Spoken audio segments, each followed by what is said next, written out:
Regardez comme ce troupeau de moutons célestes est magnifique. Il est merveilleux.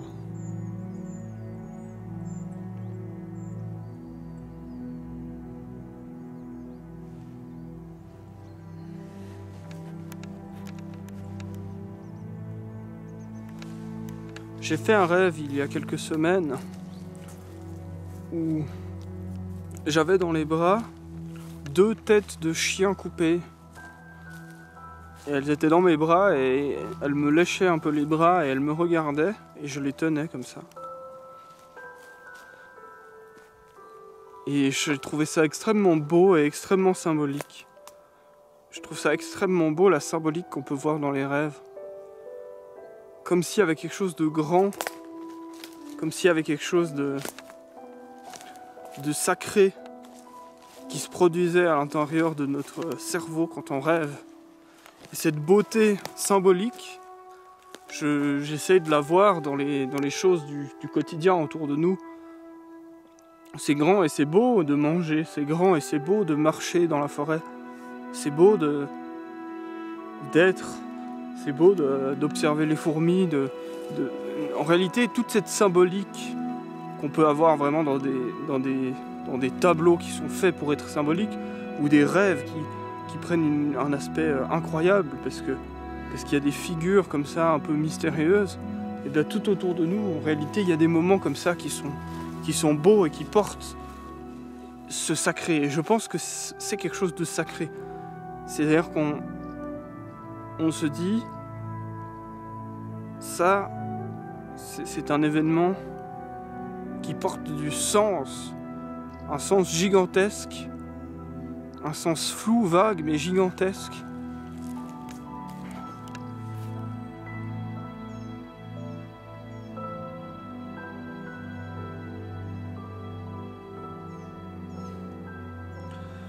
J'essaie en tout cas dans mes dessins, c'est rare que je fasse des dessins, mais j'en ai refait ces derniers temps, juste 2.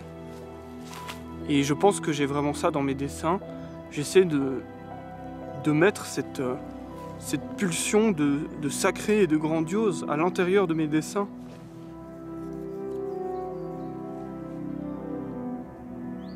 Cette grandeur qu'il y a à la fois dans les choses violentes, dans les choses belles, dans les choses douces, dans toutes les choses.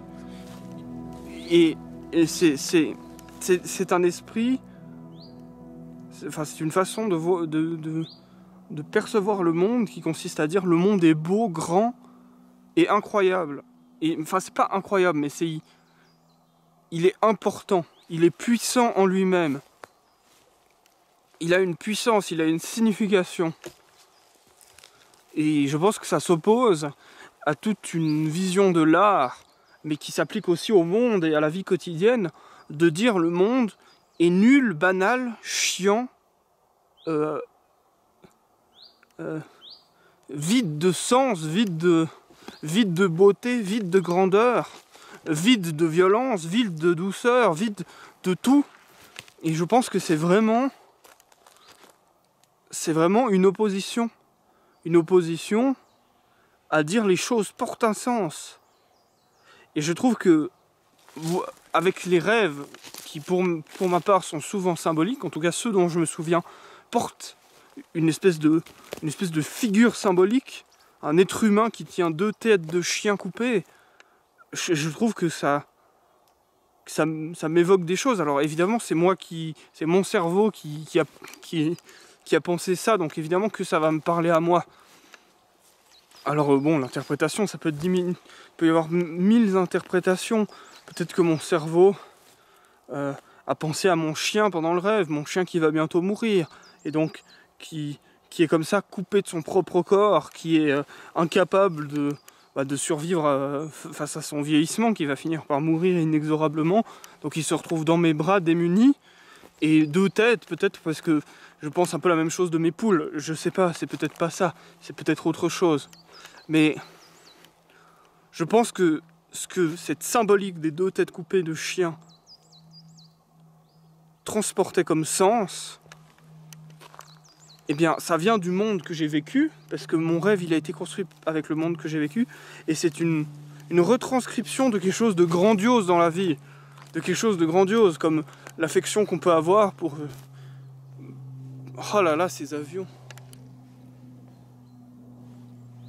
Vous voyez, ça aussi c'est symbolique, mais bon, ça je vous en ai déjà parlé, mais le bruit des avions qui viennent déchirer le bruit des oiseaux qui vient. Comme ça, les avions qui font des balafres dans le ciel. Bon, celui-là fait pas de balafres, mais il fait du bruit. Bon, eh bien, je ne vais pas m'éterniser sur cette beauté symbolique que je perçois dans les rêves et que je pense qu'on peut percevoir dans le monde. C'est simplement une tournure d'esprit.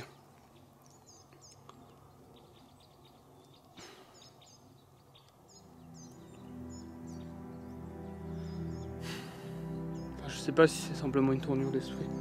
C'est peut-être bien plus que ça. C'est peut-être toute une construction du corps qui finit par mener à cette vision du monde. Je ne sais pas. C'est peut-être toute une généalogie, toute une vie que je n'ai pas fait exprès d'avoir, mais qui mène à cette vision. Peut-être pas simplement un bouton qu'on peut activer comme ça. Ah, il n'y a qu'à voir le symbolique et le beau dans le monde. Peut-être que c'est une généalogie comme ça. Il faut avoir une enfance, il faut avoir un rapport au monde, des événements, etc. qui mènent à cette vision symbolique du grandiose et du sacré.